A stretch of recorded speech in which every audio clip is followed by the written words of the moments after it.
There We you are go. live. Yeah. Yeah. Move that cup I will. and don't break my orchid. Thanks, I babe. will not break your orchid. I love your orchid. Here. Thank you. I don't want to mess the keyboard up. Somebody broke the last one. Huh. Who? Not me. No?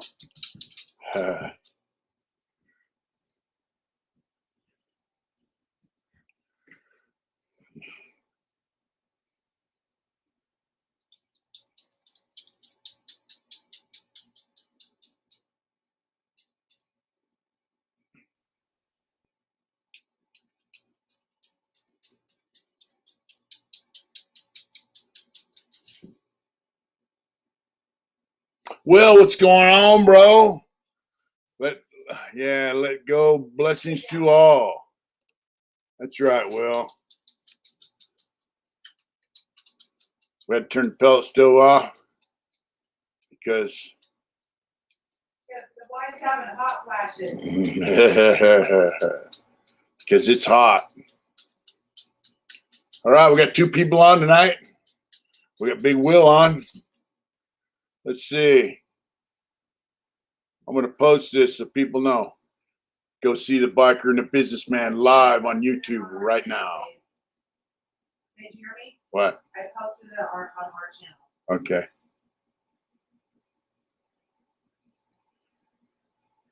I had to put it on Instagram. Where's Big? Put the channel link on your Instagram. No, I didn't. Let me edit that. I'm a genius.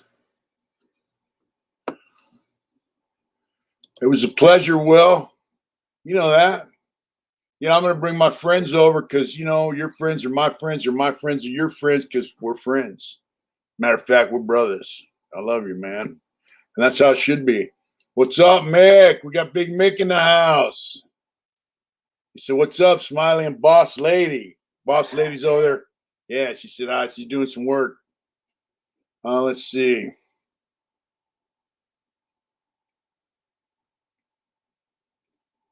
I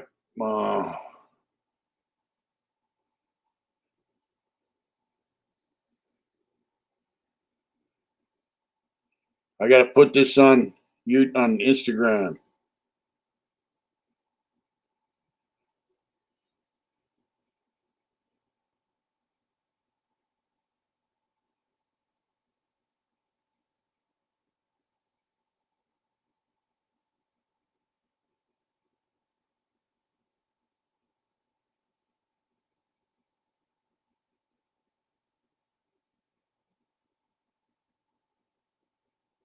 Oh, yeah. There we go. Oh, yeah. Just so you know, we haven't had any power in certain parts of our area because it's snowing like mad. Yeah. We're waiting for Big Jeff to come on. We're on a little early, but that's good. I'm listening to Motorhead as we speak. See that? Yeah. What do you guys think about Motorhead? Big Lemmy. Yeah. Does this send a notification out, babe, to people that we're on? Yes, they have to have their notifications on though, babe, so don't forget it. All right. We're on a little early and we're waiting on Jeff. Okay, babe. I just want to tell you, I woke up this morning. I got up at 5:30, looked out the window. Sling Blade, what's going on, brother? It's going good. I looked out the window, man, there was snow. Then there's a driveway that goes down the side of our house. I looked out the bedroom window. Driveway was, I looked out an hour later, that driveway had that much snow on it. Oh, it's beautiful. You tell Will we used the Huh? We use what, babe? nothing. She's making fun of me over there. Yeah. Yeah. See this? Go ahead and keep talking about this, and then tell me why. She says I'm getting fat. I did not say that you were getting fat. Don't even freaking try it. She's saying I'm making myself fat. If you know what I mean.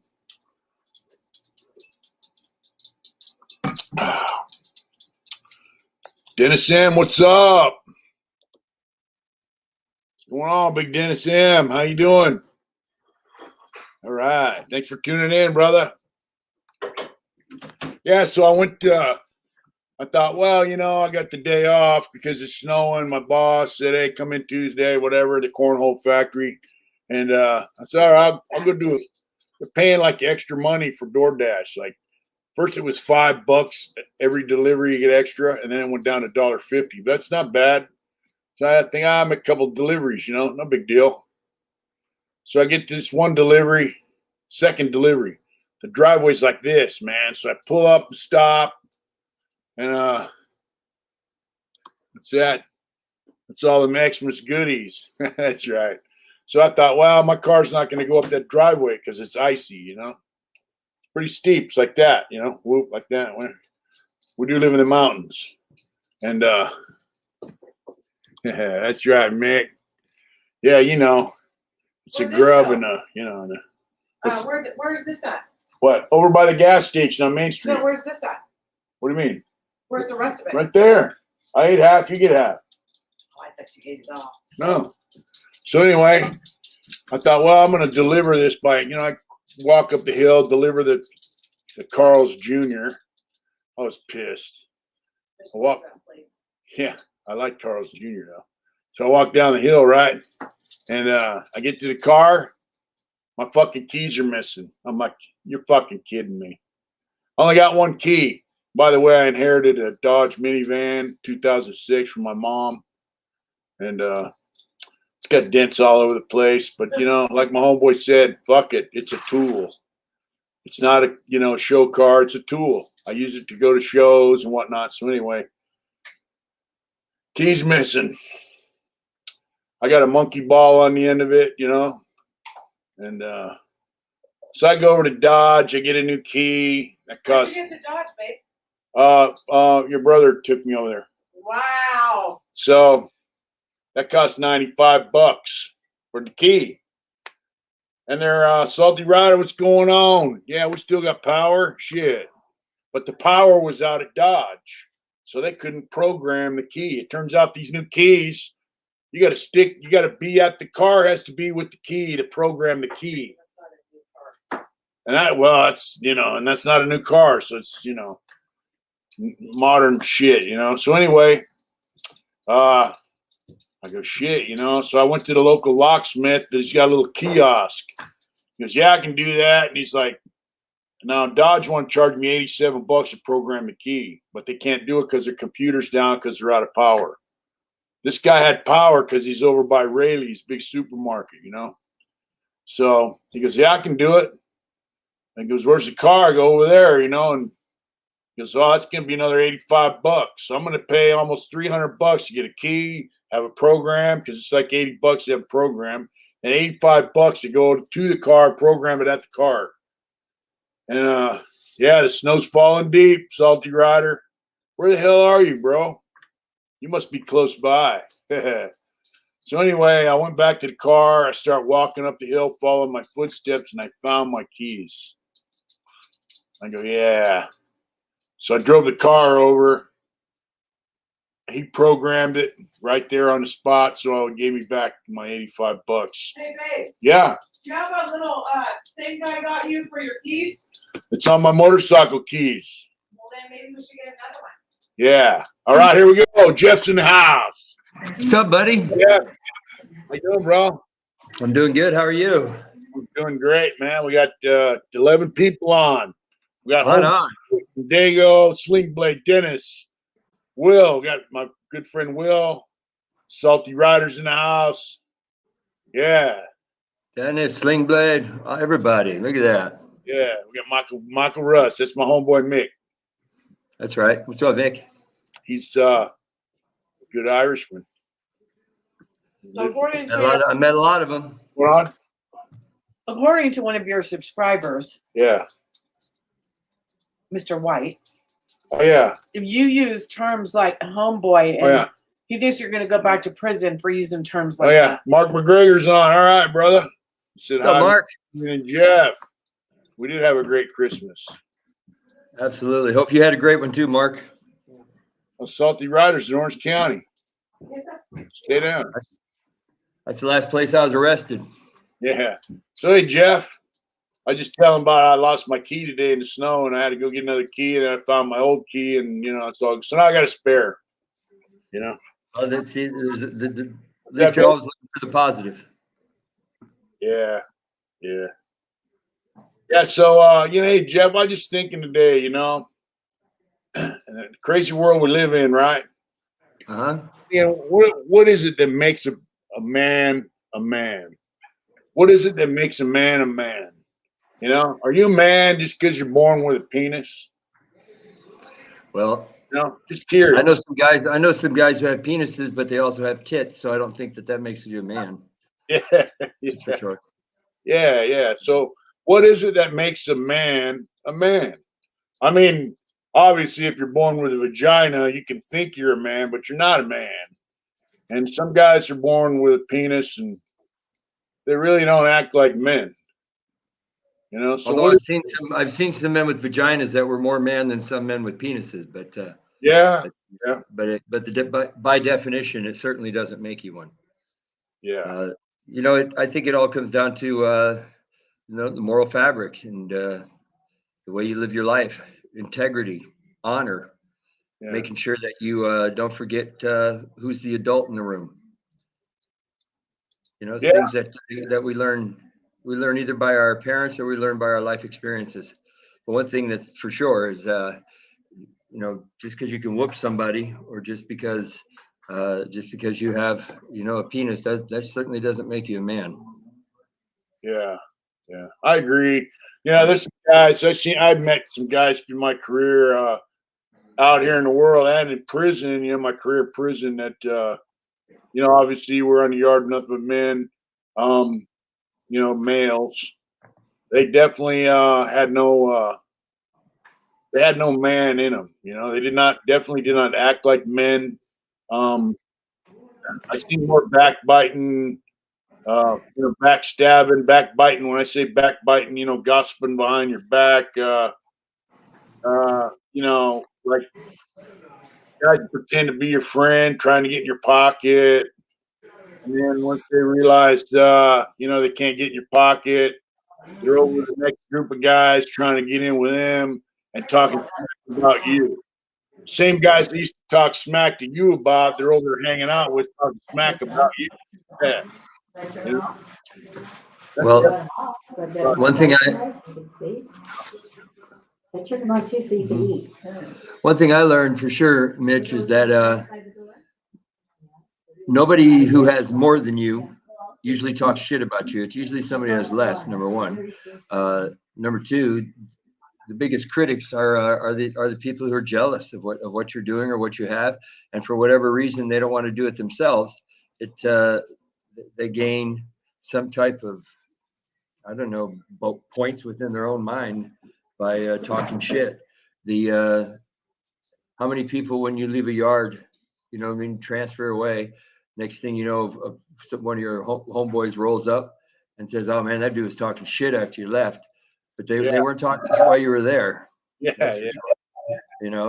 Yeah. I always thought, and I'm not trying to cap on anybody, but I always thought that what made you a man was just being a good father, a good friend, being honest in all your affairs, making sure that you did the right thing at the right time, try to make the right decision. Doesn't mean that you're always right. And what makes you man is the one that'll certainly stand up and apologize, and admit their wrongs. You got to own up to your own behavior. That's for sure. You got to hold yourself accountable. I made a lot of mistakes in my life, and some of them hurt people, and I've always owned up to it. And anyone that I've harmed, I always try to make amends with them or let them know, matter of fact, when you were running that Yard Shack canteen, I think my hand, I knocked some guy's tooth out. Woody up in Building 9.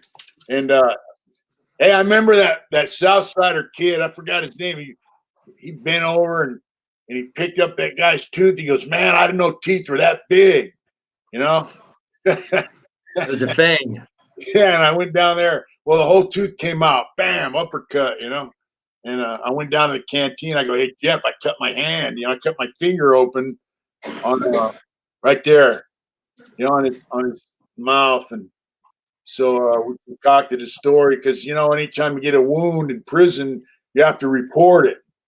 You know, to the staff, like, "Hey, I cut myself fucking playing basketball." Whatever, you know, so I went over there. We you know, told him, "Hey, you know, Jeff was in the canteen. He slammed the canteen door on my finger and I cut it."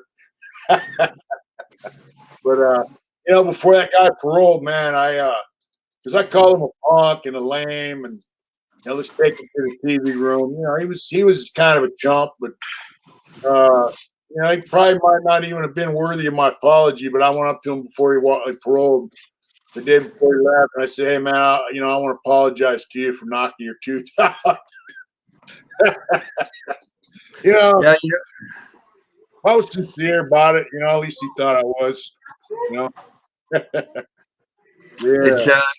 it's funny that I kind of like what Mr. McGregor just said right there, right? That you have to earn it. You know, Yeah. it's and I don't think it's something that it's not something that happens overnight. You know, the fact of the matter is we're far from perfect, each and every one of us. Yeah. But there are a few things, you know, they used to call it the bro code, right? Or the man code. Yeah. There are a few things that you just don't do. You don't try and destroy a family by trying to go get with some married woman, especially if it's a married woman where they know that the husband's not the kind that's going to, you know, deal with anything with violence or anything of that nature. It's so that doesn't make him weak. You know what I mean? It just he may not be built like that. Yeah. And you know, the fact of the matter is Or what I've never seen anybody whoop a 357 yet. I haven't seen any man whoop a 357. So it Now, doesn't matter what. guys that mess around or try to get at chicks that are married, that's Pretty really foul. that's not behavior becoming of a man, you know. And No. you know, I know of a guy. He was in a bike club actually. You know, I tattooed on him when he was in prison, all that shit. And he actually got out. What has it done?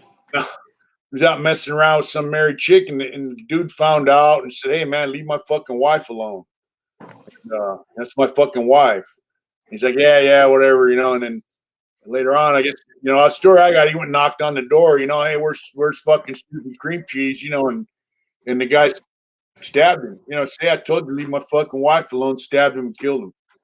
So I mean, you know, so some women are hooked up with dudes that are stand up, and guys still go out of their way to try to get with them, you know. And so I think the man would respect the fact that, you know, you see a woman who's married, you got to respect that, you know. And not only that, you got to respect your husband, even if you don't know him. Hey, shout out to my cousin. He joined us from the East Coast, Adam All right. Reff. What's up, Adam? Oh, is that? Right That's on. wow. All right. Welcome to the family. Awesome. But Adam knows, you know, that the things that make up a man. You know, we grew up in a small town, and his dad was a great guy. His dad actually became chief of the Watertown Police Department, the biggest city in the area. And his dad was a stand-up guy. You know, he didn't arrest people for fist fights and all this other bullshit that you do in California. And man, his dad wrote letters to the parole board for me every single time I went to the board, 14 times.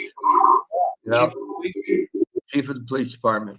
Yep. Wrote letters to you, even though he knew you were in prison for murder. Well, he couldn't believe I was in prison for murder, and neither could either, you know, some of the other cousins that I have who are cops, including Adam's brother Joe. It's the fact of the matter is that you know, things are different. Things have changed, and I guess the true definition of what makes a man, that's changed too to some, but it certainly hasn't changed for me. I know that it, sometimes you got to know when to fish or when to cut bait. That's for sure. Yeah. So that your cousin's dad would be your uncle. Yep, my Uncle Nick. My Uncle Nick, in fact, every time I go to New York, I take care of his gravesite. And Chief of police. chief of the police. Yep. Yep. He's in prison for accused of second-degree murder. We all know the situation behind that. Anybody's watched our channel. And you say he wouldn't arrest you for a fist fight, so sounded like he was a man, you know. I mean, hey, like, let's face it, you know, like, you know, you grew up in a law-abiding family. Basically, I grew up in outlaw lifestyle. You know, they were my heroes in life, but you know, you still got to respect the fact that being a cop's not an easy job. There are a lot of dirty-ass cops. A lot of dirty cops. My homeboy Mick right here sent me an article about DEA, FBI corruption. It's part of the culture of the DEA to take money and be corrupt. And you have to make the decision to not be corrupt because they train you to be corrupt. So for a man in law enforcement to not be corrupt, not harass people, you know, not be vindictive and just try to, you know, arrest people just because he can. I mean, that's kind of manly behavior. Well, you know, I think some, you know, there are just, you know, it's just like any big corporation. You know, the fact of the matter is you're going to hire some of the wrong people, and you're going to end up finding it out after the fact, but then you deal with it. And, you know, that's something that, you know, if police departments did as a rule of thumb, you know, things would be way better. I know that my Uncle Nick would share stories with me, and he told me, you know, once when he had to, you know, put his own coworkers in check because they were doing something outside the box, you know, outside the line. I think he became a cop because he liked to help people. He wanted to be the one that was in a position to make a positive impact in life. And he knew that arresting people for bullshit was not helping them. It was hurting their families. And, you know, and he was just, he was a stand-up guy. I know that my brother was back there once and got in some trouble, and my Uncle Nick got him to the airport as fast as he could because he knew if he was out of the area, it was going to be all right. So he just ran his ass to the airport when he was supposed to probably just run him to jail. But, you know, the fact of the matter is that, you know, you just have to build, you know, being a cop doesn't make you a man either. Because we see a lot of cops who are. Doesn't make you a bad person. No, it doesn't make you a bad person. It's what you do with that power. Right. You know, it's how you if they're going to have so much power to be able to change lives in a negative way, then they should have the same amount of power to change lives in a positive way. And so, you know, they have the responsibility to behave right and basically act like men, you know. And not, you know, not abuse that authority, you know, because they, you know, like, just saying, when I get out of arrested or I get pulled over by the cops, you know, I expect them to do their job. I don't expect them to go beyond Call of Duty and harass me or try to set me up and you know, put me away. And that comes to mind. I have a good friend. His name is Beep. He did 36 years in prison. In California, he's the longest serving inmate who was falsely convicted on fabricated evidence. And I talked to him the other day. You know, the whole time he's in prison, man, I used to run into him there. What's up, your mom? All right, buddy. You know, he would tell me, man, smile, I'm innocent. And this guy did stuff, dude, that, you know, I mean, he's 80 years old now, I think. You know, and he's like, you know, he smuggled cocaine with Pablo Escobar and did all kinds of crazy shit, bro. And he goes, all the shit I got away with, he goes, I didn't do this. And everyone, you know, we all loved him, like, yeah, sure, you know. Turns out he was innocent. And So the Innocence Project got him out, and when he contacted me, he said, "I'm not going to tell you I'm innocent. I'm going to tell you to talk to so and so, the law clerk that works, for the DA's office. They got a law clerk, right? He was in the office when the lawyer and the district attorney and the sheriffs were talking about setting this guy up and telling, okay, like witness so and so is going to say this, witness so and so is going to say." They were lining up all their witnesses, who they're going to call as witnesses, and what they were going to make them say. And this law clerk heard it all. And then they interviewed all the witnesses, and he got out of prison. But I mean, he did 36 years. So those guys that set him up because they just like, hey, we know he's dirty, we're going to get him. That's not manly behavior. That's scumbag shit. It really is. It's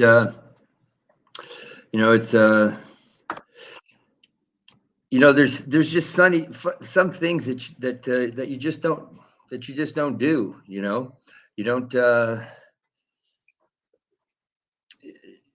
you don't bear false witness. Number one, on anyone. That's not only is that wrong, it's it's seriously wrong. But again, it doesn't mean being perfect. The only perfect person I know that ever walked the face of this earth, they crucified him. So I certainly don't want to be perfect. But for instance, I knew a guy that he known this couple for a long time, and the husband got in a little bit of a bind, and he went away for a little 8-month jail time. And during that whole 6 months and 8 months jail time, this guy was trying to get at his old lady in a different kind of way. Instead of just being a friend to him, he was trying to sleep with her. And I would see this guy and I would just go, man, what part of the deal is that? How do you even do that to somebody that's supposed to be a friend of yours? Even if you don't want to be a friend anymore, how are you trying to get at his old lady like that? It's just beyond me. Yeah, that's definitely not manly behavior. That's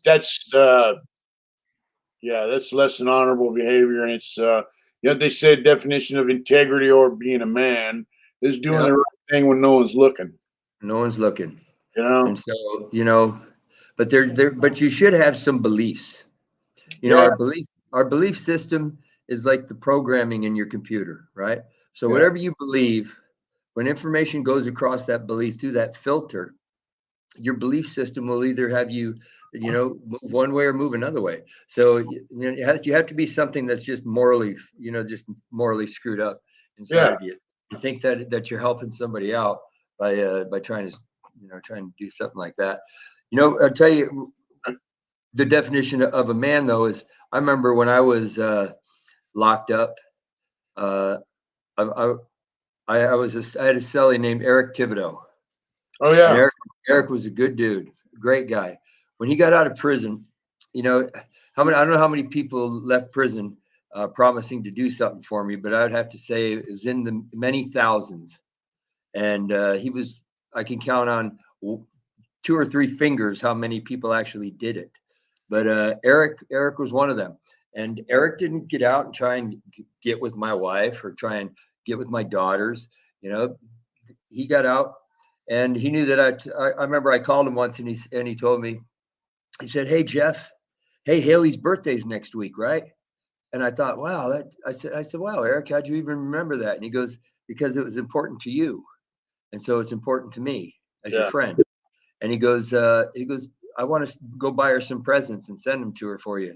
And I just sat there and I thought, wow. And I didn't, I told him, "No, you don't have to do that." But hell, at that time, I didn't even know what she would want, But I wrote an article about that actually, and it got published in the Great. Eric was in prison. He wasn't a square. He was like a surfer kid. Yeah, he sure was. He arrested. I think he was in there for growing weed or some shit, right?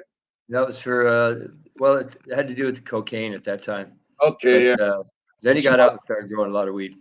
So that's another definition of what makes you a man. Is like your friends are not resources; they're actually important to you. Well, I tell you what else he did. because he ended up getting involved with growing a bunch of weed, and then he got caught on the tail end of a DEA sting, and so he was, somebody he thought was his friend, got Eric to take him up north and show him a grow, but when in reality this guy was wired by the DEA, and he just decided to take Eric down for whatever reason. But for that whole time in that period, but Eric was Eric. I would go a couple months without calling him, and I would call him, and he'd go, "Man, what the fuck is wrong with you? How come you haven't been calling me?" And but you know how it is. I got nothing to say. My life is the same. But he knew that I was getting ready to go to the parole board, and he sent somebody down to Palm Springs, and they knocked on my wife's door. She opened the door, and this guy handed her an envelope and said, "Hey, this is from Eric for just parole hearing." And I didn't ask him to do anything. And she opened up the envelope, and there was $10,000 cash in that envelope. And then Eric started going through all his problems, and he was on house arrest for a year and a half while he fought this with the feds. And then it came time where he took a deal. Feds, you just have to, because they're going to break you off so hard. And so Eric had to go away for 2 years he had to turn himself into the federal camp in Las Vegas at Travis, or one of those, at the Air Force Base. Yeah. And he stopped in Blythe. I was at Chuckawalla Valley State Prison at the time. He stopped at Blythe, and he went to the post office, and he sent me a $2,000 money order. And he said, "Hey, Jeff, I'm turning myself in. This is the last thing I can do for you for 24 months, but make sure you call me in 2 years from now." Wow. And man, I stopped. Well, this guy's on his way to prison, and he stops and he sends me a couple grand. And so, unbelievable. We're asked to do. Bottom line is, like I said, if you're friends with somebody, men don't see their friends as a resource. They see them as an extension of their family, basically. And they don't keep score either. No, you don't keep score. Like, this guy didn't do something for me today, and or you do something for a guy today, and then a week from now, a month from now, he asks you to do something for him, like, hey, you can't do it, whatever. Then that's a check mark against you. That's not friendship. That's just somebody looking at people as a resource, pretending to be their friend. Yeah, it's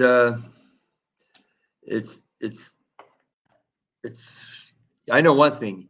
You definitely know a friend when you have it, and you definitely know one when you don't. Yeah, because I've got friends, man. I got a friend in Arizona.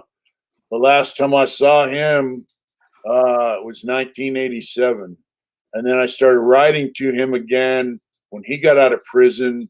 Around 2000. I hear that, Tashanka. And we're best of friends. And like you, we went a span of years without seeing each other. Then you got out, then I got out. There's a few more years we didn't see each other. And, here we are. It's just like, it's like the last time we saw each other, it's almost like it was yesterday, because men view their friends, like I said, as an extension of their family. And there's no scorecard. It's just, you're my friend. Absolutely. You can sit in a room. You can sit in a room all day and not say 2 words to each other, and it's not necessary. You know what I mean? Yeah, you don't need necessary. Just hanging out is cool. It's I don't know. It's like I said, you certainly know. You certainly know a real man when you're in his presence too. Yeah, because you'll understand. But it doesn't have anything to do with what you can do. No, it has to do with who you are.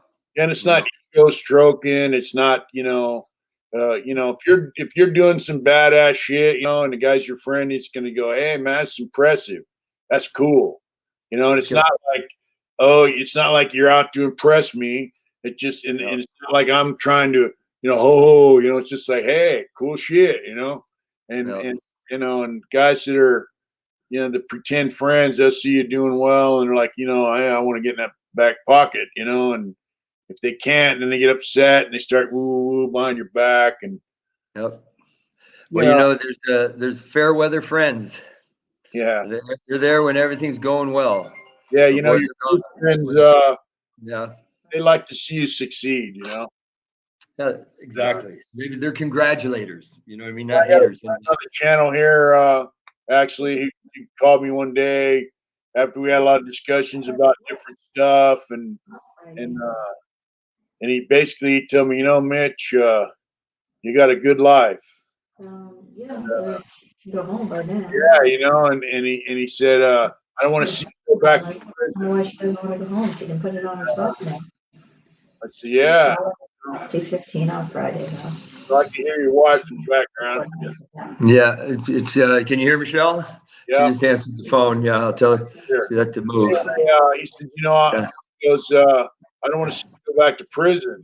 He's like, you know, a lot of guys don't go to prison. A lot of his friends have never been arrested, blah, blah, blah. But he's like, you know, you should just keep doing what you're doing, bro, and enjoying life. And that tells me that he's truly my friend, you know? That's right.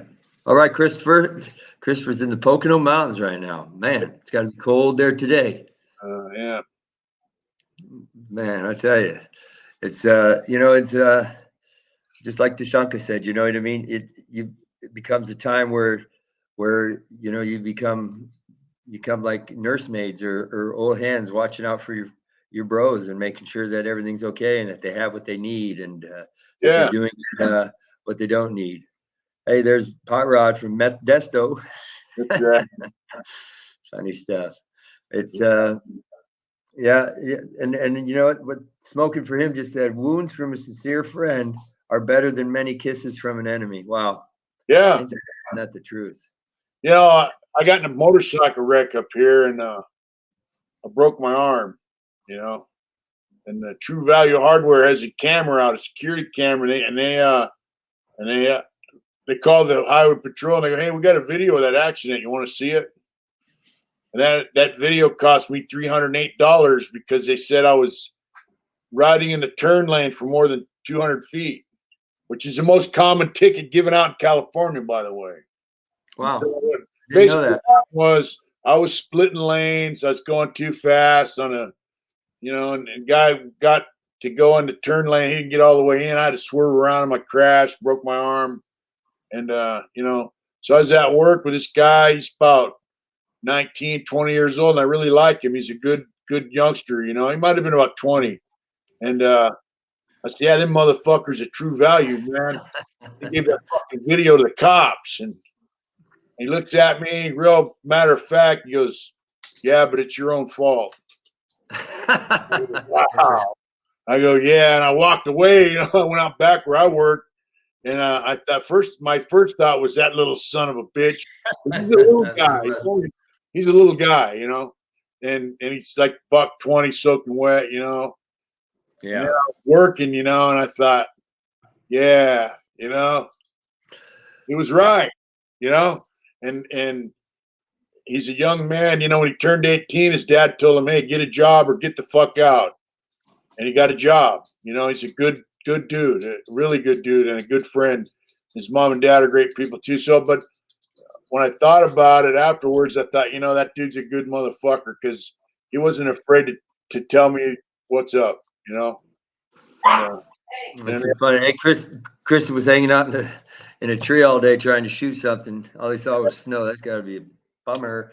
But if you get any wild boar, you got to shoot some wild boar, some backstrap over here there, Chris. But that's place to meet the world. Shit, you know? Wild boar. But you know, it's but we all know people who we thought were men, and it turned out we were wrong. You know, and Yeah. one thing that I know is a man has only one face. You know what I mean?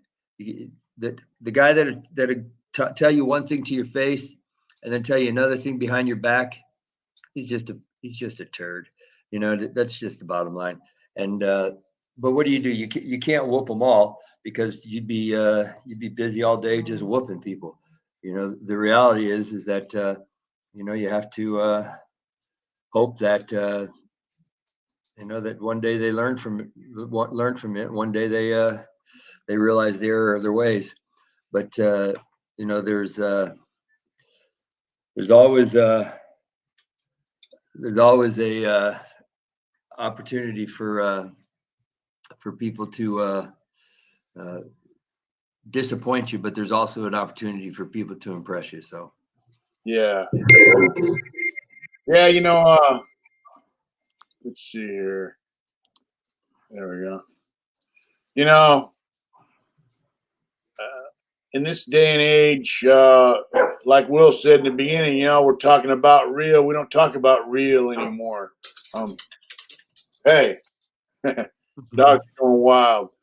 People don't want to know what's real. I don't really care. It changes. Currently it changes to the landscape.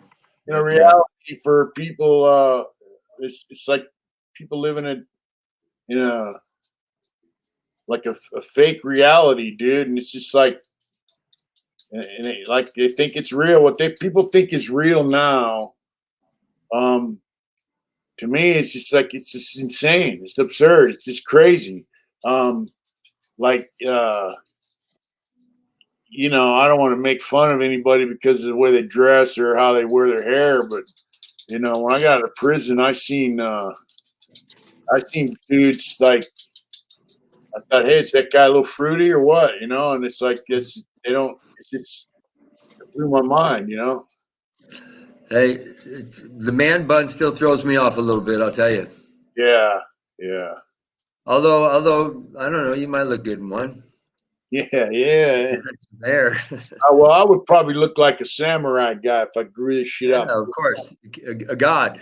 Yeah, a samurai god. But I think doing what you say you're going to do in life is important as a man. Like my wife always tells me, I'm like, hey man, I don't feel like I'm not doing enough. It's like, dude, you're doing this, and this. You're doing good. And people tell me, hey, you're doing just what you said you were going to do when you got out. You're doing it. I don't always feel like I'm doing enough though, but people give me a affirmation I'm on the right track. The people that are important to me. So, Man, you know how many people, Mitch, that I know would milk these women for packages in the joint, and then as soon as they get out of the joint, they would use them, they would abuse them, and then they'd leave them. And you know what? You could see it coming from a mile away. I remember, I can give you a dozen instances, but and let me tell you, it's not easy when you get out. Because after a long time, you've been calling your own shots for all these years. It makes it tough. And the other thing too is, you pick up a few bad habits in there, and one of them is that you like to use these. Yeah. There's nothing. You know what I mean? I'll sit and have people running their mouth to me, and I'm just start fantasizing about how it would feel like just to take them and smash their fucking head up against a wall right now. You know what I mean? Let them know who the fuck they're talking to. But instead, you got to bite the bullet and you just got to relax, but take a deep breath. But it's not easy. It's not easy because they if you think that that's any type of environment that's going to teach you some healthy living skills, it's absolutely wrong. It's to be honest with you, I think anybody that can come out after a long time in prison and make a life for themselves, that takes a lot of work. I remember seeing guys in there, man, that they were living high in the hog. Packages all the time, $180, $220 canteen draws, visits every weekend. And I'm like, I find out that everything they got from their old lady, either their wife or their girlfriend. And then I hear them on the phone, like sweating them. I need that fucking money and I need that package. And, and then, so basically they're just kicking back, working on the yard crew, not doing jack. And, they're not doing nothing in prison to earn any money because they got some chick on the street they're using up. And they're not learning a trade. They're not doing shit. They're just hanging out in the yard, sometimes just slamming dope. doing burpees, being a tough guy, and then you know, the homie, and then all of a sudden chick wises up. It's like, hey, dude, you know, this has got to, you know, I can't do this, you know, anymore. I'll still come visit you. And then all of a sudden she's no good, you know, fuck her, and they're on to the next one. To me, that's, you know, that's not manly behavior. You know what I mean? Yeah, I like that, Matt. Simply let your yes be yes and no be no. It really is. Say what you mean and mean what you say. Yeah, You know, and I love it. and I know that I know this guy I'd known for years. He was in Riverside County Jail, and Ron Lewis. Ron Lewis was a HA from Montana. All right. Solid as could be. He was my cellie up in 4A. I think we were at 4A or something in downtown Riverside in high power tank. I was waiting to catch the chain to prison, and I got a letter from him like a couple weeks later. And he said, "Hey, brother," he goes, "Hey, that guy's not your friend." As soon as you left, he was talking shit. He goes, I let him run his mouth for about 5 minutes, and then I made him look like a raccoon, and he's up in the medical ward right now. And I just I thought, man, what is even the purpose? Yeah. Because you never know who you're going to be talking to. Number one. Yeah. Number two, it's really unhealthy behavior. Number three, I always called that, you know, no disrespect to women at all. I always called that bitch shit, you know. But Yeah. the fact of the matter is, you know, it's just not how I was raised. You know, I was raised where my father told me when I was a kid that your word must be your most valuable possession, because of everything that you will ever have in life and everything that you may possibly have in life. Nothing can be more valuable than your word. And he said, because you're only as good as it. You're only as good as your word. And he goes, you know, you live your life with honor, and living your life with honor doesn't mean kissing someone's ass. It doesn't mean bowing down. It doesn't mean it doesn't mean standing up either. It just means that you hold on to a few principles that you don't break for no one. Number one, I won't lie for anyone. You know what I mean? I certainly have told people it's none of your fucking business. You know what I mean? Because it really is none of their business. But I remember anytime I'd hear somebody talking shit about someone, I'd say, "Hey man, wait a second," and I'd go get that person and I'd bring them up and say, "Now what were you saying?" You know what I mean? Because don't be running your mouth unless you're willing to stand for what you're saying. And I tell you, only one time have I ever seen somebody say, "Well, I'll tell you what I was saying," you know what I mean? And then bam, just take off. But it's you know, 9 times out of 10, they break it down like a 410 shotgun right there. You need to have a cleanup on aisle number 5 because they're pissing all over themselves. And the fact of the matter is, why do you even do that to yourself? The other thing too is I've certainly never been smart enough to remember lies. So I have to tell the truth because I can't freaking remember. I would not be good enough to remember a lie. So, You know, when I was tell us, you know, white lies or small lies, you know, but if you tell a lie, then you got to tell 10 lies to cover up. behind it. You know, you got to remember each lie too. So it's easier just to be straight up, you know? Well, there is such a thing called lying by omission too.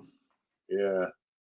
Yeah. You know, like, I remember one time, I knew this dude from another prison. We're in Tracy, and we all worked on a saw crew together.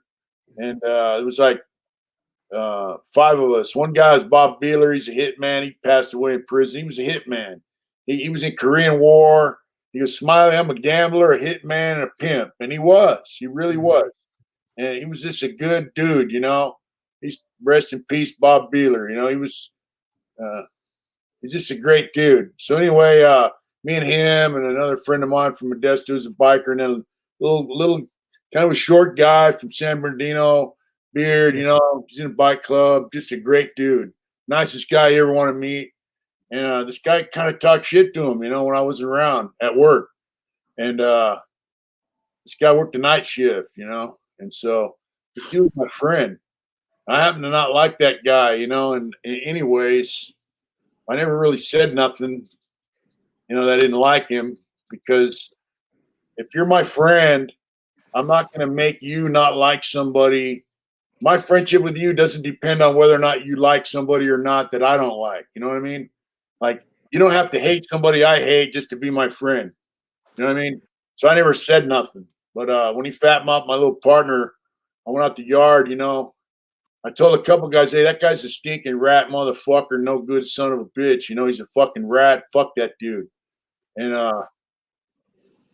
he caught wind of it. About a week later, I went out the yard with this other friend of mine who's passed away, Frisco John. I go, hey, come here, check this out. And I went up to the bleachers and I said, hey, man, you're a fucking rat, piece of shit. Fuck you.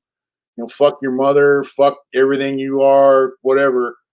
Come on to work a little over because he worked nights. He work overtime. I go, we'll go in the fucking paint booth and we'll handle that shit, And so what he did was he walked around for about a month, telling people he was going to stab me, and until it got to the cops, And my thing was I was going to go on a family visit, come off the family visit, and go whack him for running his fucking mouth. But before that happened, they rolled both of us up, and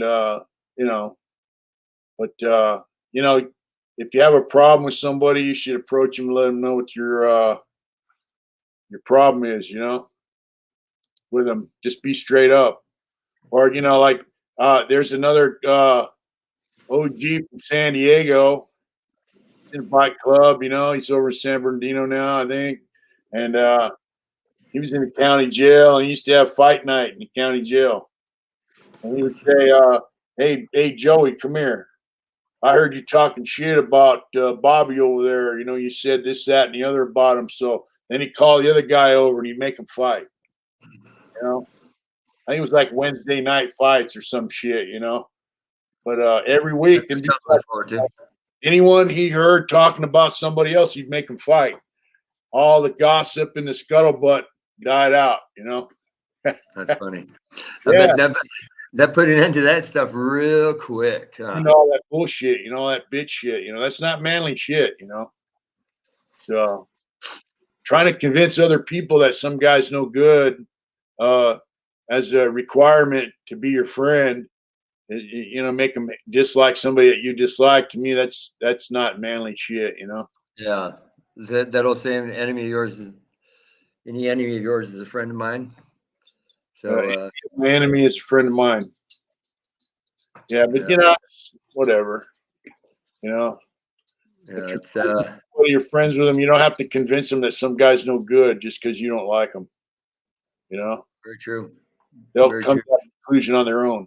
And usually they will, because if they're your friend, then you're usually cut from similar cloth. You're not really going to hang out with people who are the complete opposite of you.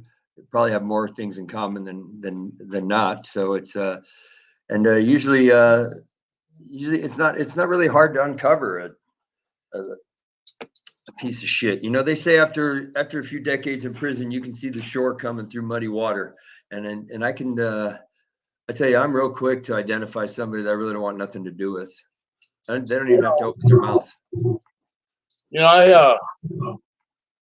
I've been around me and they're like, oh, you call this guy no good, that guy no good. I'm like, yeah. And like, why? That's because he's no good. And they kind of look at me sideways because I make quick judgment about people sometimes. And then a few months later, they'd be like, hey man, you're right about that guy. But when you're in prison for so long, after a while, you learn to spot a turd a mile away. It doesn't take you. Absolutely. My father-in-law used to have a saying. He said, man, God must have loved assholes because he made a lot of them. And it really is true. But there's a difference between an asshole, because, I've been an asshole from time to time. So have you. But the difference between an asshole and a piece of shit. Yeah. And you can spot a piece of shit from across the room. I see some guys, and you just know that. Two things. One, sometimes there is no substitute for a quick crack in the mouth, right? And the secondly is that something is that's what the majority of them need. It's You know, I don't think being a bully has anything to do with being a man. I don't think preying on women has anything to do with being a man. You know, beating your kids really doesn't have anything to do with a man. It just, you know, it's all about doing the things that that you should do, and that is, you know, making sure your kids are taken care of, making sure that they have opportunities to better themselves and better their lives. You know, it doesn't matter at what age they are; they're still your kids, and you don't get let off the hook. You know, it's not their job to love me; it's my job to love them. I'm the one that brought them in this world. I'm the one that strapped this on them. You know what I mean? So Yeah. it's my job to make sure that when I leave, that they have what they need, and or at least to do my best that I can, trying to do that, accomplish that. All right, so we are in StreamYard. Anybody would like to join us, give us a shout out, and we'll give you the link how to get in here. You want to chime in on this conversation with Jeff and I? You know, you can sign up. Bullies are weak motherfuckers. You know, Jeff, what do you think about bullies in general? Guys that are bullies. Anybody like to get on? Let us know. You know, I never lost a fight to a bully, and I uh, fought a lot of them. That's what I think about bullies. I think they're full of shit, and but you know, I you think know, they're predators.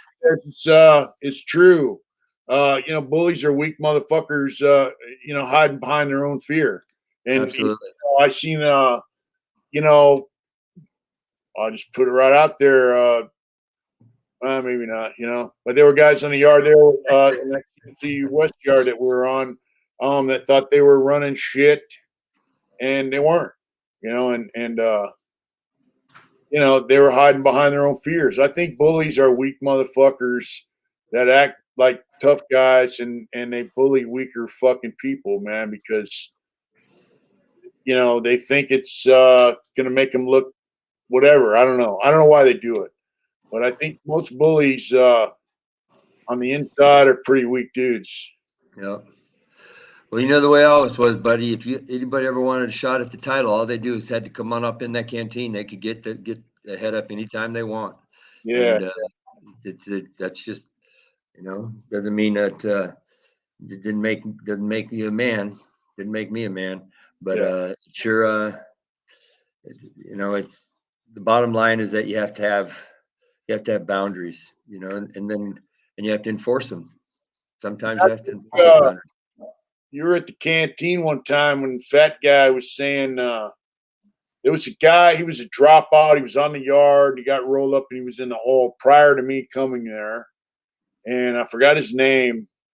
He was kind of a, you know, I don't know if he's a bully, but he was whatever. Guys didn't like him. They got him rolled up, but we heard he was coming back to the yard. And now this is fat dude. Thought he was all that. He was a plumber. You know, I heard he passed away. But anyway, he had been saying, yeah, if that motherfucker ever comes back to the yard, I'll fucking deal with him myself, that punk motherfucker, and all that shit. And so I put it out there. I think you told me the guy was coming back to the yard, and I fucked up. And I put it out there like, hey, I heard that dude's coming back to the yard. You were there. I know you were there. And that guy told somebody, yeah, you know, we can get some of these youngsters to deal with it. Yeah, that. We're at the canteen, and I said, hey, motherfucker, you're not going to get no fucking kids to deal. You're going to fucking deal with it. I heard you say out of your mouth that you were going to fucking deal with that guy if he came back to this yard. You said that. And so you're going to do that. You're going to fuck these fucking kids' lives up for your fucking bullshit. And that guy just stood there and looked at me, man, like, and I knew him in a level 4 prison. And he was no fucking shot caller. He was just a dude, you know. So here we are in a level 2, you know. And yeah, but I called him on that shit because, you know, me, I don't like seeing dudes use up them kids and ruin them, you know. No. And there was a few guys standing there, and they didn't. None of them liked it. There's another guy that was too tall. He was there. He didn't like it. None of them dudes liked it. They all thought they were somebody, you know, on a little fucking weak ass level 2 yard. But And the next thing you know, I guess somebody dropped kites on that guy and he never came back to the yard. Oh, I'm sure. I'm sure That's- that they went. Oh, I remember his name, Seaborn. I'm sure they went to Seaborn Yeah. or they went to Thomas, and they made a deal. Yeah. You know what I mean? They controlled all the rats. Yeah. And that's why they hit lockers for ducats, because they had to pay all these fucking rats on their payroll. It was costing them a lot of money.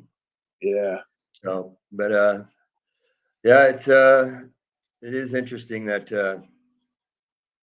it's easy just to huff and puff and blow this house down. But when it comes time to doing it, it doesn't seem so easy anymore. Yeah.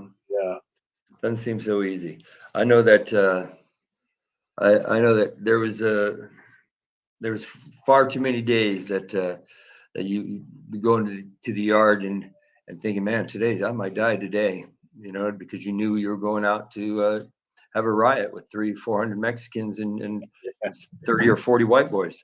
Yeah. But you were going. Yeah, we're on a You show. were going nonetheless, and then you know what I mean, and be at the front of the pack.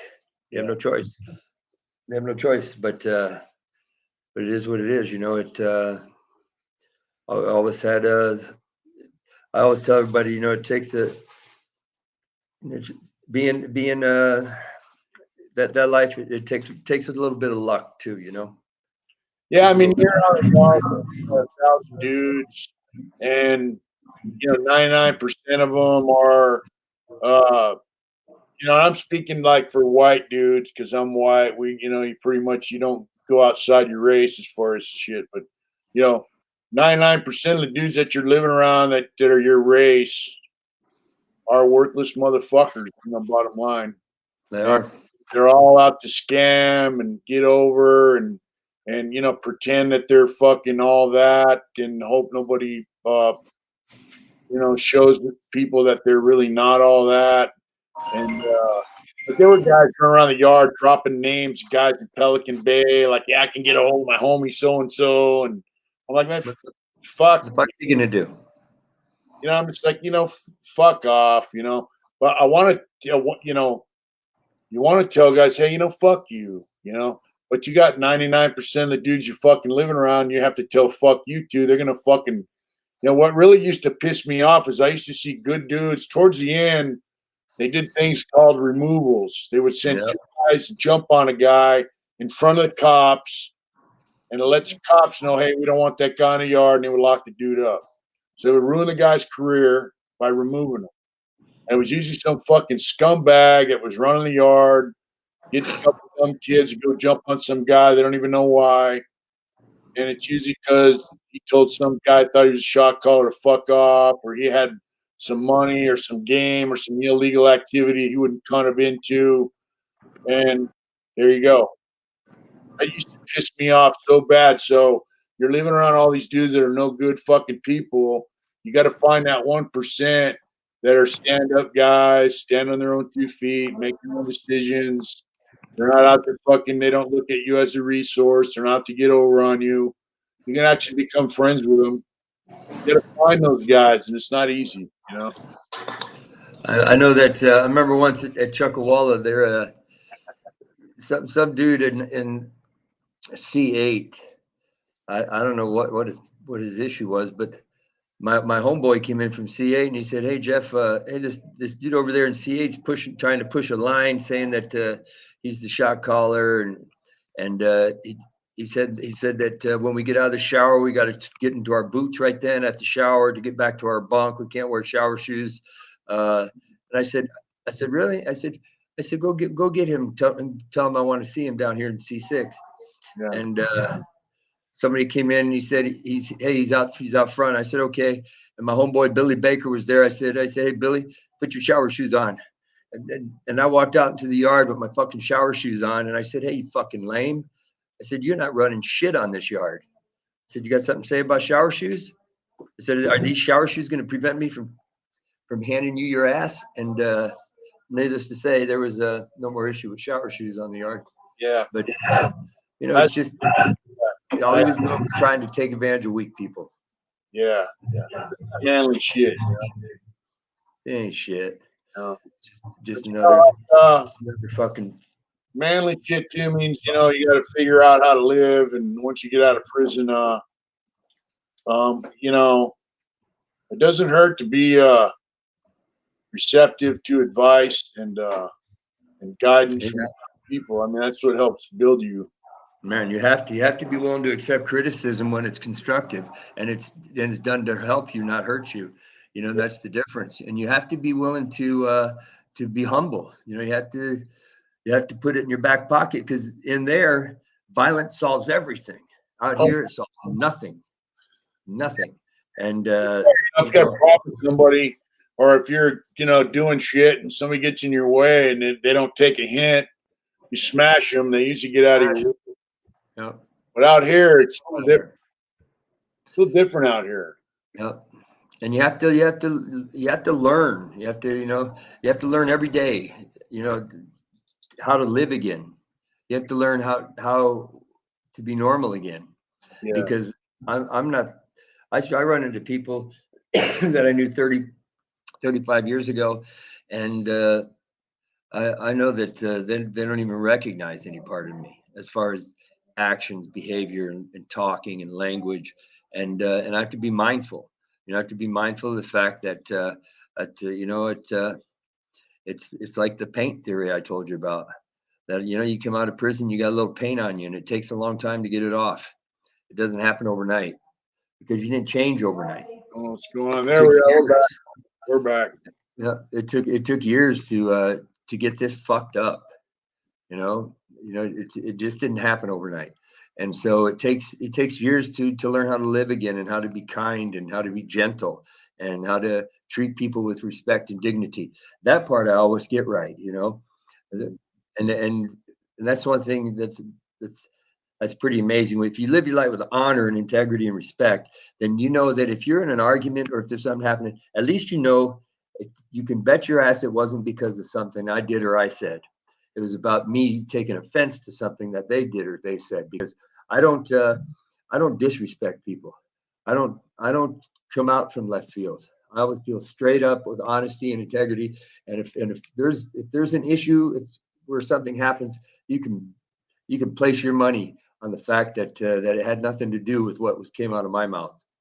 Yeah. But you know, once I get mad, that's where you really have to learn to live again.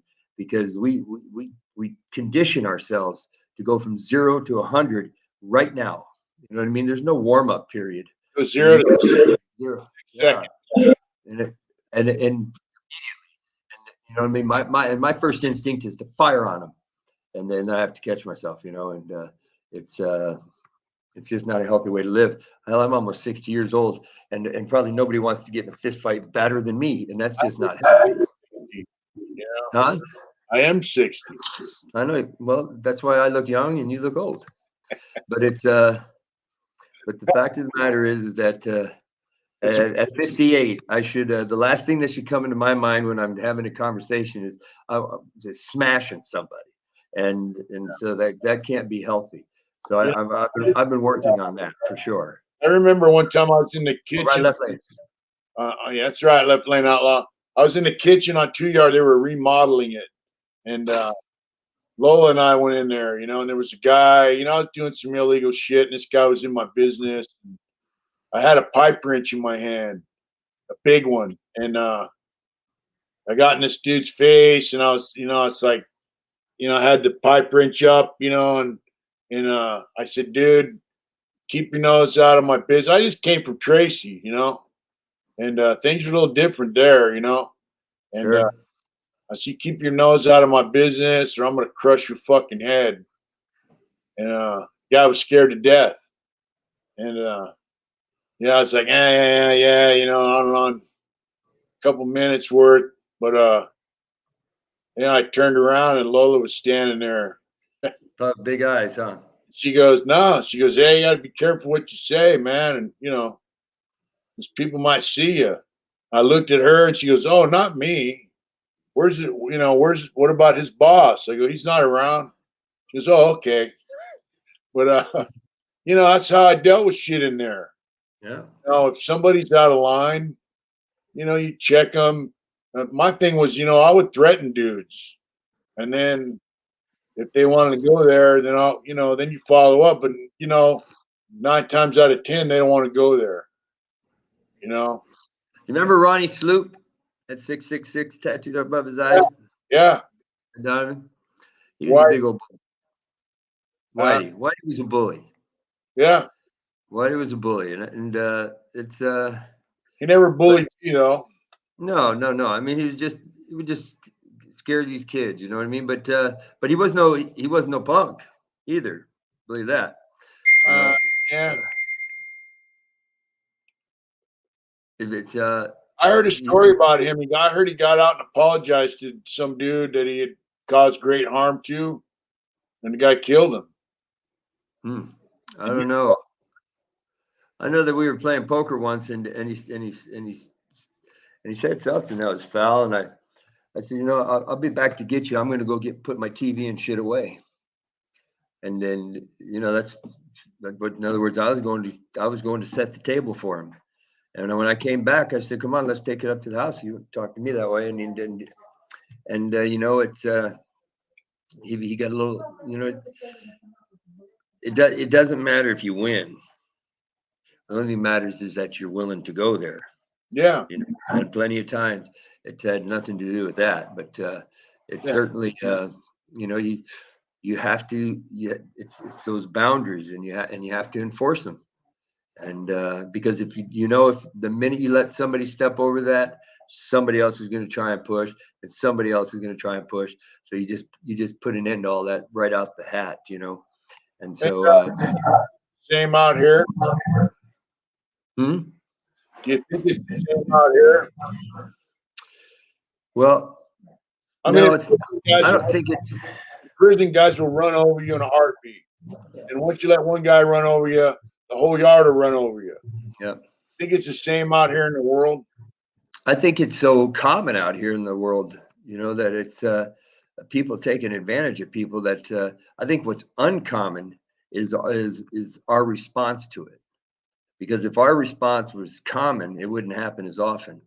But I think it's people just say, oh well, you're right. It's just stay humble. Right, you're right, Mr. Wilson.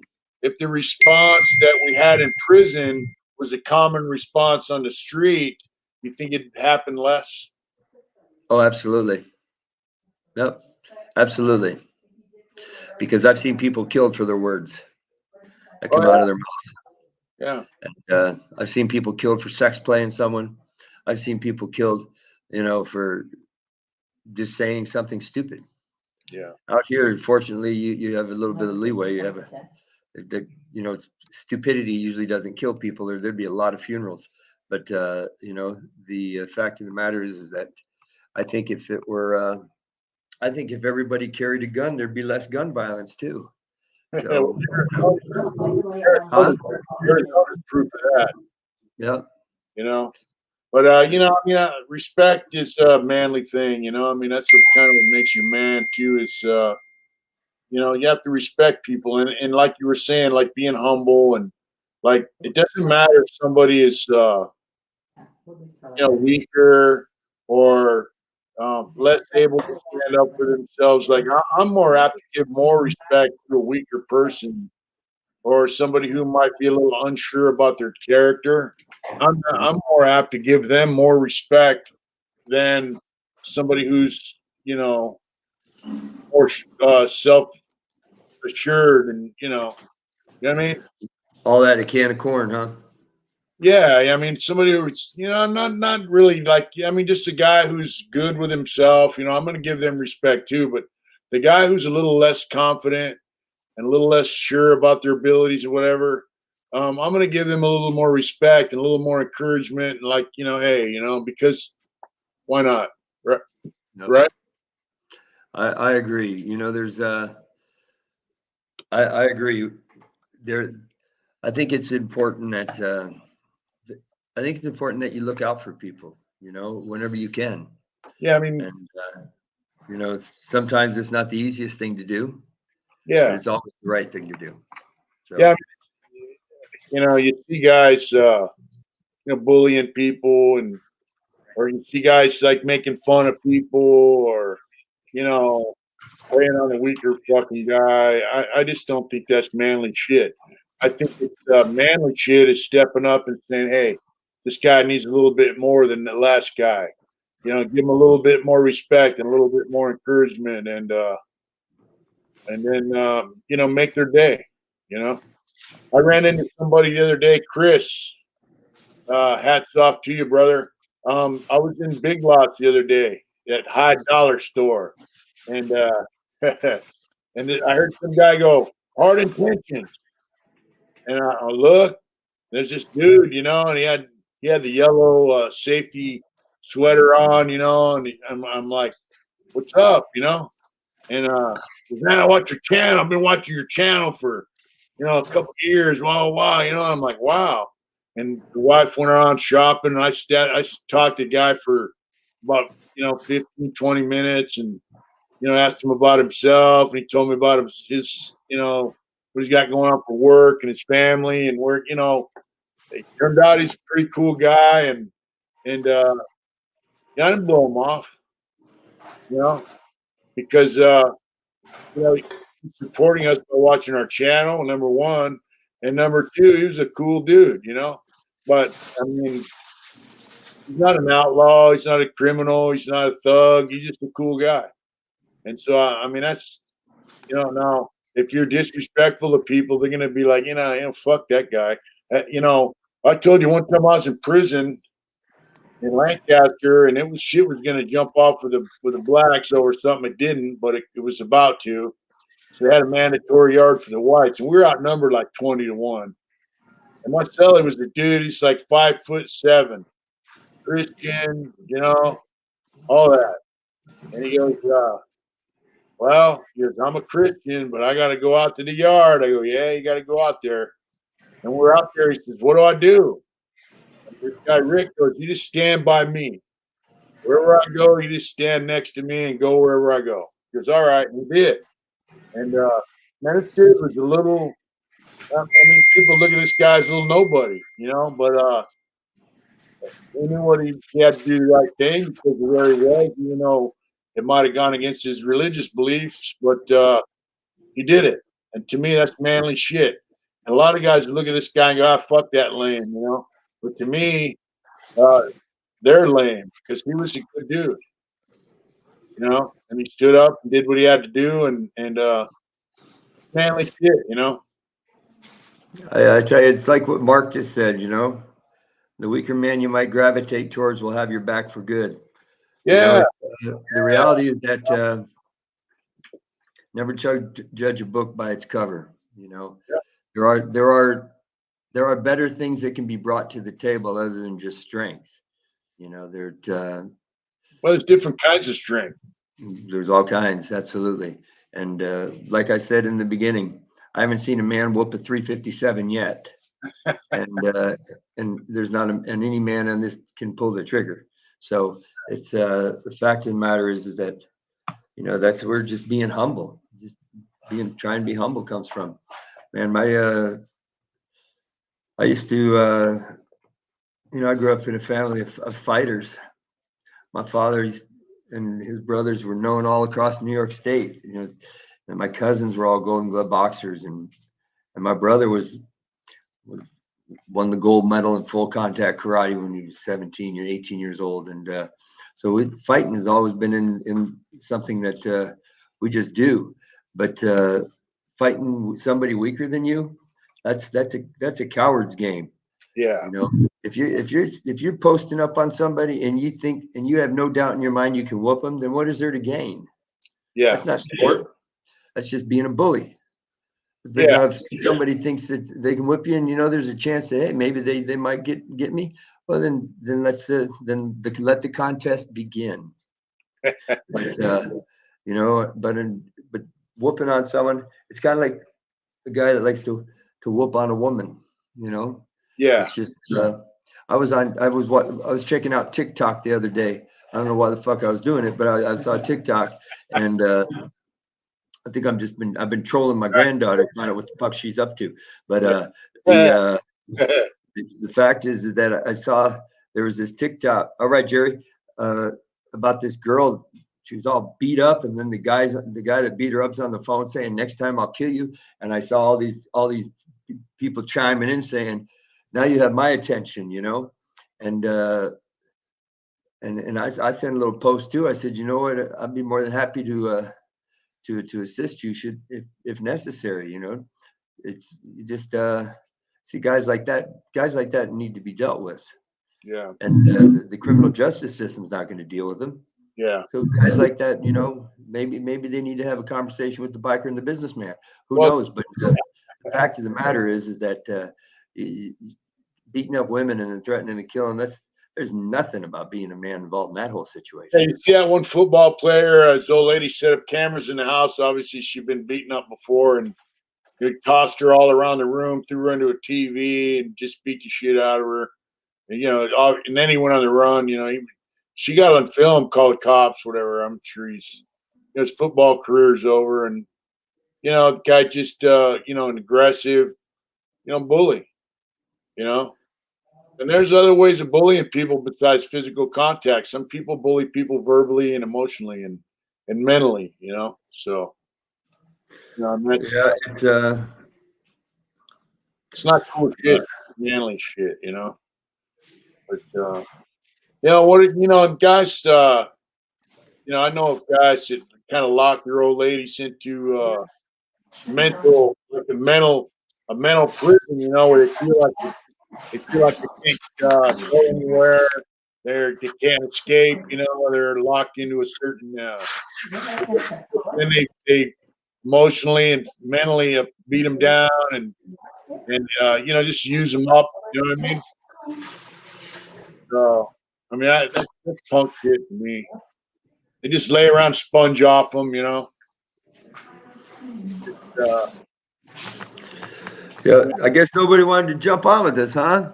You're right, left lane. That was them. On live with the biker and the businessman. Let us know right now. I'll have Adrian, my beautiful wife, give you the link. Come on, what we waiting for? Come on now. Somebody wants to pop up and show the pearly whites. What happened to my cousin Adam? Did he drop off? I should text his ass and say, "How'd you go?" But yeah, you know, in this day and age, man, being a man's a whole different deal. You know, I don't know. I mean, people think it's manly to sit behind a keyboard and just I don't know. I don't know. I just I'm amazed at how society is with men now. It's like they want to cut their nuts off and feminize them, and then you know,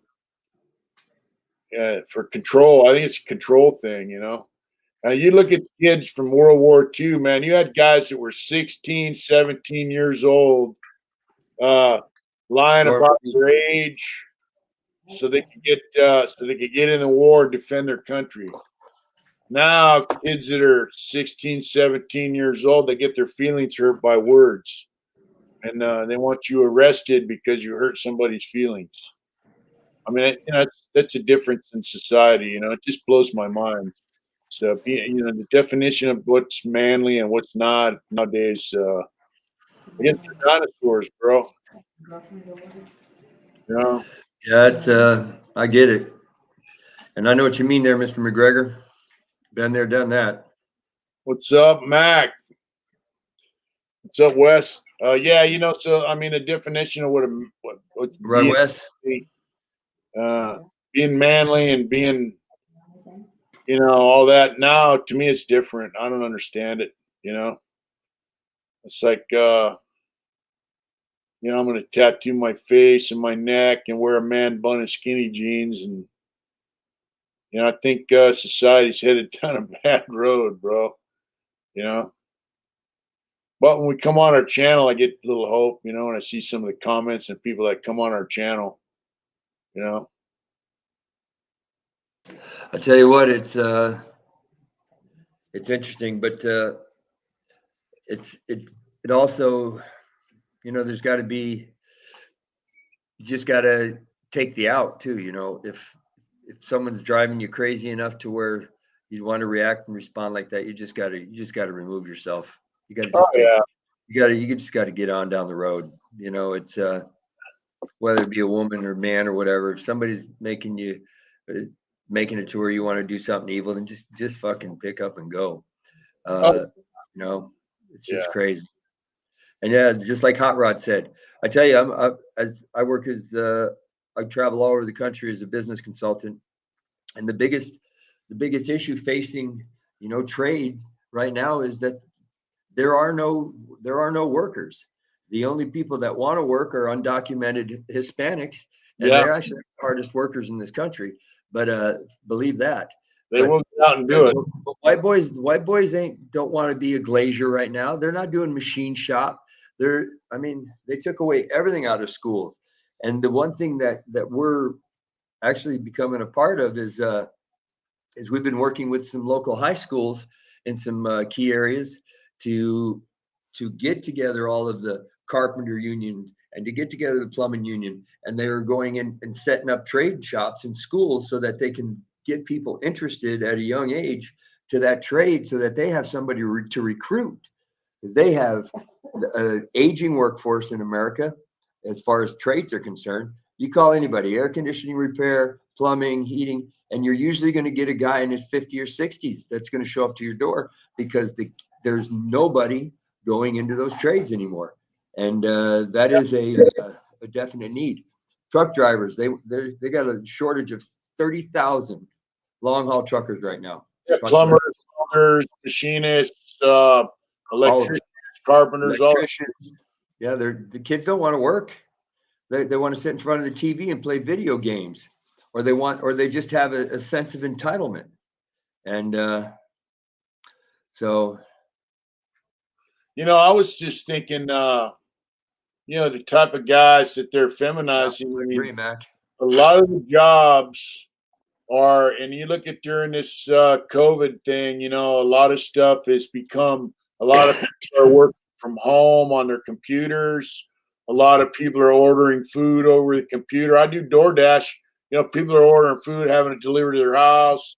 They don't want to leave the home. They want to work on the computer, or they work in an office around a lot of, like, would normally be, you know, females working in. You got dudes working. It's like a lot of guys working. And so they're kind of like, to fit in, they're kind of going down that route, what we consider like being kind of Feminine.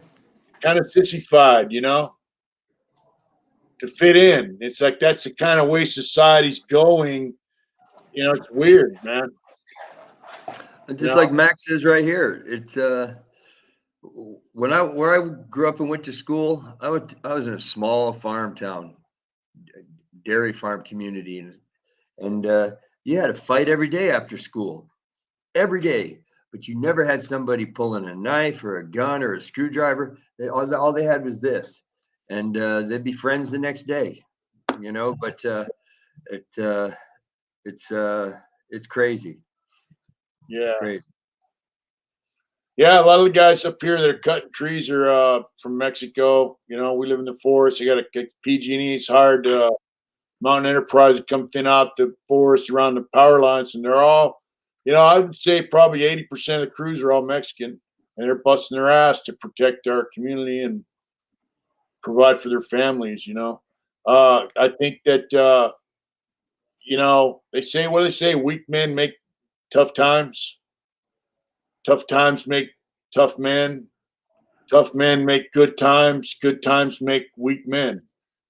You know, and we're living in we lived through some good times, easy times, and guys are getting weak, you know?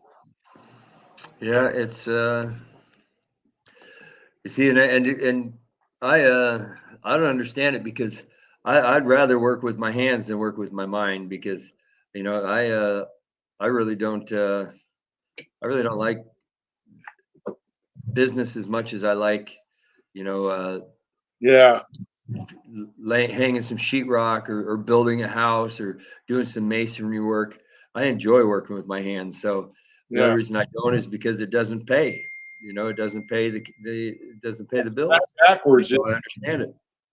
Yeah, I was telling somebody the other day, like I have a friend, he owns a plumbing business, and I'm like, I always wanted to get out of prison and be a plumber, but I don't know where to start. And he's like, if I get some contracts, I'll give you a call. He's a friend of mine, but it's kind of backwards. I was telling somebody, my other friend's a BMW mechanic and he makes a lot of money. I said, when I was in prison, I took vocational milling cabinet because back in the 80s, they were saying, a union cabinet maker makes $25 an hour. In the 80s, that was a lot of fucking money. Yeah. So I took milling cabinet. I like working with wood. And, when I got out of prison, there are no union cabinet shops. It's all backyard, garage cabinet. Hey, I can build cabinets. They go rent a space, build cabinets. They buy them at Home Depot. So, the decent cabinet makers are kind of, they make, $15 an hour, whatever. It's like, it's backwards. The guy that sits behind a fucking computer makes twice as much money as the guy that busts his ass with his hands, and makes cool shit. So, Sure, what you meant by your. backwards, Yeah. I tell you, it's like Left Lane said, I saw that on LinkedIn. I was going through my stuff on LinkedIn, and Elon Musk made that comment, that you can't, an 18-year-old can't get a loan to build a business, but he can certainly get strapped with a student loan for 150 grand or more. And Yeah. there's something wrong with that. I agree. Yeah. If I wanted to go to school right now, they'd probably loan me $100,000 to go to school. Yeah, but they won't loan you 100,000 to start a business. Yeah, but if I said, look, I've got a business, which I do, I sell T-shirts. Go check out hardintentions.com. All right, make sure you go to Hard Intentions. Sup with it. Uh, In fact, I should be wearing one of my Hard Intentions T-shirts. I don't know what the heck is wrong with me. if I wanted to get, a little money to boost my business, and I've got a few years of business already functioning, I said I need some money. They'd say, see you later. You know what I mean? It's just it's backwards, man. Or hey, I'm a plumber. I want to start my own plumbing business. Yeah, so what? Whatever. But if you want to go to school, they'll put you in debt in a heartbeat because that's an unforgivable loan. Yeah. So. Yeah, and it's an unforgivable handicap to our children too. Yeah. That's right, Hot Rod. Yeah. Mm-hmm. Yeah. And it's a lot of money because my daughter's going to school. My daughter Ashley, because I told all my kids that I don't care when you want to go to college or when you want to go to school, that I would pay for it. Yeah. And so she's just taking 2 classes a week on correspondence, and it's costing a lot of money. She's a lot of money, and I don't know how kids can afford it. They make it to where it's unattainable. It's unattainable without help or without getting strapped with student loans. All right, Mark McGregor. Yeah, I think will they give you the same student loan to go to a vocational training school? Well, they will, but what happens is the vocational training schools they have now, they're not producing the kind of income that allows you to be able to pay off the loan at all. Because electricians. I think you see a lot of it as a medical assistant. That's right. Some trades do produce good money, vocational. Yeah, well, if you can get into them, sure. Oh, you can. Like motorcycle, they still have motorcycle and auto body, but not like they used to have. Yeah, but like now, I see a lot of medical assisting. Plumbing, electricians, machinists, welders are dying to have them guys. When's the last time you saw a commercial for a welding school or a plumbing school? They're around. I mean, it's just they're dying to get guys in those trades. Sure they are. So yeah. It's and that's interesting. All right, Mark. But but like I said, and like you said, being a man, we used to call it. Remember, I told you the kids need something to look up to. Yeah. They need. It's okay to be a gangster. See, that's one thing people get messed up. See, for me, it's all good to be a gangster, because I sometimes I consider myself a little bit gangster. But gangster doesn't mean that you slap around women. It doesn't mean that you use drugs. It doesn't mean you carry guns. When I grew up, I used to see made men, true gangsters, and they were always treating their family well. They were good to their communities. They Well, they just made sure. laying down on the couch and sponging off your old lady either. Yeah, no, it's not laying on the couch eating bonbons by any means. But it means, let me tell you, you can put 1,000 Boy Scouts in a room, and every once in a while you're still gonna have a fist fight. So being gangster doesn't mean you have to be some kind of pussy. And being gangster doesn't mean that you can't stand up for what you believe is right. Like I said, sometimes there is no substitute to a good crack in the mouth. And I don't care what people say. Even when I go and speak at high schools, I tell them, I'm not like these school teachers here telling you that you can't be a man, you can't protect yourself, and you can't, and hold people accountable, and let there be consequences when your boundaries get crossed over. But to be gangster meant taking care of your family, number one. It meant looking out for your community and the people in the community. It meant being a man of your word. They weren't passing around drugs. They were just protecting what they believed needed to be protected. It's all about The new gangster. I'm all gangster for the new gangster, bro. It's it certainly would maybe teach a few lessons on what it takes to or what it is to be a man. it's about putting money in the bank account and take care of your family. Yeah, it's about your legacy. What are you gonna be known at when you're gone? How will they remember you? Yeah. When you're gone. My kids will remember me that I was loyal to the soil, brother. And they will always know that I never once didn't have their back. And that's the bottom line. It's the bottom line. And we're going to be loyal to the Biker Businessman, and we will be back next week. agreed.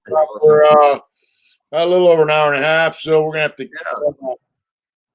have to sign off for the evening. But it's been a pleasure chatting with you, Jeff. It's been a pleasure having all the guests on tonight. Yeah, thank you so much. One of these guys could come on and chat with us live. Link in next week. Be nice to have somebody to chat with, get their opinions and viewpoints. Absolutely. Right Hi, there. Rod. Always good seeing you there, brother. Mr. Wilson, been nice, of course, talking to you. Stay in shape, keep them strong, and Look at that fish. there's a little story. My grandfather, right when he was dying, Yeah. I said, hey, Grandpa, what did you do for a living? And he said, well, I emptied septic tanks. I said, emptied septic tanks? I said, there's nothing to be embarrassed about that. It was hard work. He goes, no, you don't understand. I couldn't afford a sub truck, so I had to climb down in the hole and hand buckets of shit up to my helper. And I said, your helper? I said, Grandpa, if you own the company, why didn't you have your helper crawl down into the shit hole and hand the buckets of shit up to you? And he said, because I don't take shit from no one. And the fact of the matter is I don't take shit from no one. That's right. So we're going to sign off. We're going to see you guys next week. And we're going to go over and check out Jen Magana at Convicted Hearts. She's going live here in a minute. That's right, Jen. Jen, Looking forward to it. Guys, give Jen a check out. And, we love you guys. I love Stand up young lady right there trying to take care of her family. Yeah. There's nothing wrong with that. Next week on The Biker and the Businessman. You guys have a good night. You guys have a good night. Thanks a lot, Mitch. And thank you, everybody. Be safe. Get out there and do it hard. Nobody. Keep it hard. Bye, folks. Thanks for tuning in.